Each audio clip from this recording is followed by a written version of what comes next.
jogada, foi uma saída estratégia, dele. Uma estratégia, para ver se diminui o Mas aí, por exemplo, barulho. Dilma não voltando, sendo caçado de vez, ele está criando um problema para ele mesmo. No final de contas, quem é que vai pagar essa conta? Porque está todo mundo falando em uma série de mudanças, de arroxo, falando inclusive de volta do CPMF, a gente já viu aí a revisão da meta fiscal, né, e tudo mais. Então, no final das contas, quem vai pagar essa conta somos todos nós?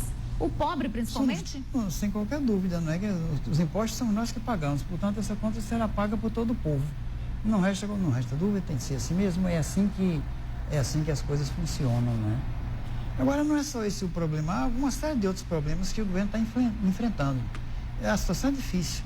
E essa pressa de acelerar o processo para ver se define o caráter instável dele, de ser presidente, mas não ser, está interinamente ocupando o cargo, isso cria uma insegurança muito grande. Pois é, aí dizem que é o seguinte, que querem antecipar o julgamento, né, de impeachment da presidente afastada Dilma Rousseff, lembrando que ela foi afastada em 11 de maio, esse julgamento estava previsto para ser em agosto, querem antecipar para julho, dizem que é por conta das Olimpíadas, que é para que em 5 de agosto, quando as Olimpíadas elas começam no Rio de Janeiro, o Brasil tem uma posição estável, né, no mundo.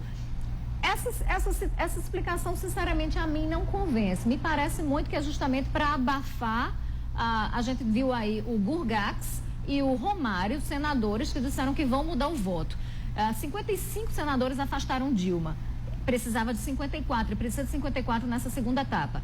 Se 2 desistirem, são 53, Dilma volta. Então, me parece que é uma decisão muito política, orquestrada com a casa, porque Renan Calheiros é presidente do Senado e ele é do PMDB. Me parece que é uma ação articulada para tentar impedir que isso aconteça, sufocar isso aí para que Dilma não venha a crescer junto aí a outros senadores no Senado. Eu não discuto a legalidade do impeachment, não é essa história de dizer que a presidente cometeu ou não cometeu. Que é legal ou que não é legal. Eu não discuto isso porque se você pega a metade dos juristas, eles dizem que ela cometeu o crime de responsabilidade. Você pega a outra metade diz que não, portanto, em relação a argumentos jurídicos, eu não entro nessa guerra. Agora, na verdade, existe um processo para impugnar toda a chapa no Tribunal Regional Eleitoral, ou no Tribunal Superior Eleitoral. Verdade. Esse processo, se chegasse ao fim, ele estourava. Se por acaso se comprova a ilegalidade ou as irregularidades cometidas durante a campanha, ele estourava com a chapa inteira. E eu acho que isto é o problema, isto que eles não querem que seja feito.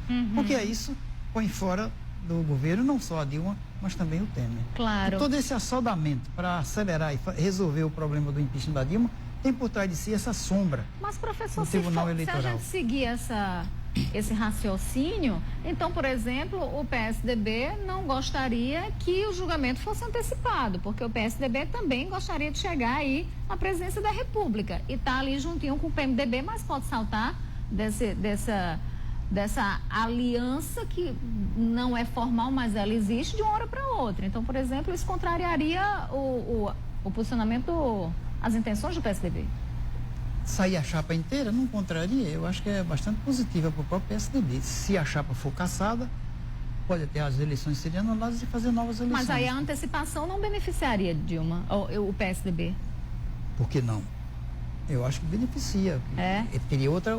No momento em que o seu maior adversário, que foi o PT, sai desmoralizado do governo e o PMDB também sai desmoralizado, esse é o momento ideal para o PSDB ganhar as eleições. Então existem intenções abaixo disso, por baixo dos panos, que muita gente não está vendo, que a gente muitas vezes não enxerga, porque a gente não conhece todas as manhas e artimanhas que existem por trás desse jogo, desse cobertor político. Agora, o senhor não respondeu a primeira pergunta que eu fiz. A gente vai ter a criação do Ministério do Ilusionismo no Brasil? Eu porque não tem que fazer mágica para pagar aí esse rombo de 60 bilhões. Essa é difícil. Há algumas coisas que faltam no Brasil.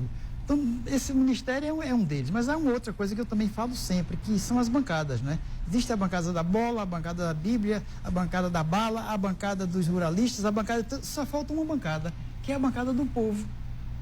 Eu já cheguei a fazer a proposta de por que ninguém cria a bancada do povo? Fazer uma grande... não chega lá, professor. Assim, não, é para comprar os deputados. Não é para o povo chegar. Coitado é para comprar os deputados. O povo pegou uma herança maldita, tá aí, todo mundo pagando o pato pelos desmandos e desvarios desses políticos ao longo dos anos. A gente tá vendo aí que só vem gente atacando. Isso não é coisa do PT, isso não é coisa do PMDB. Porque quando a gente fala em corrupção, tá todo mundo envolvido nessa sujeirada toda. É PT, é PMDB, é PSDB, é DEM, é PP, é todo mundo. Então, assim, a gente tem um problema sério e tá um muro, tá blindado. Como é que o povo chega num congresso desse? Me diga. Não, eu não falo do povo chegar no congresso. Eu falo é criar uma caixinha. A bancada do povo é um fundo para comprar os deputados e senadores. Porque esses outros deputados que existem, que formam as diferentes bancadas, todos eles têm Mas, professor, olha, levando do ponto de vista de que a corrupção está no homem, logo a corrupção ia chegar na caixinha do povo, professor.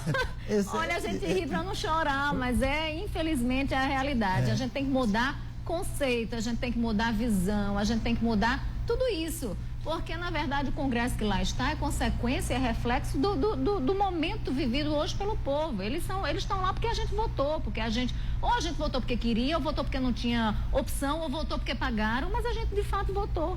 Esse é um problema. E não cobrou, não fiscalizou.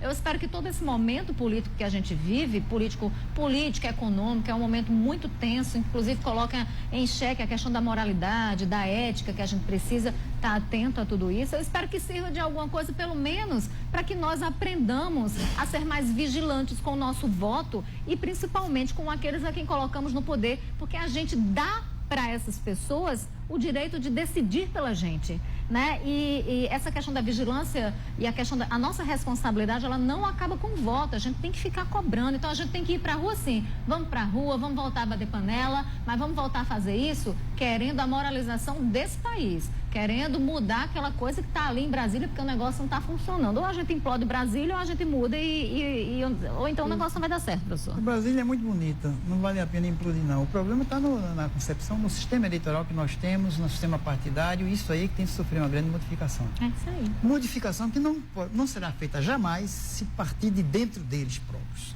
Porque se o Senado e a Câmara dos Deputados for fazer a reforma, eles jamais farão uma reforma que traga nenhuma decência, porque a reforma seria contra eles próprios. Tá, e vamos fazer uma reforma moral primeiro na gente, e aí a gente tenta melhorar o resto, porque o negócio está muito difícil, mas é isso, a gente fez essa análise aí, vamos ver a criação de um Ministério da Mágica, da Ilusão, para ver se a gente sabe, para ver se vem dinheiro, não passe de mágica para resolver o problema desse país, porque o negócio está complicado. Professor Nelson, obrigada pela participação mais uma vez aqui no Primeiro Plano, a gente conversou mais cedo na Band News FM, e claro que eu tinha que trazer o professor para cá para a gente entender todas essas mudanças no campo econômico que envolve o país e, claro, atingem a Paraíba. Professor, obrigada. Olha, quem está em Campina Grande sabe quem é o ministro da Ciência, Tecnologia, Inovações e Comunicações.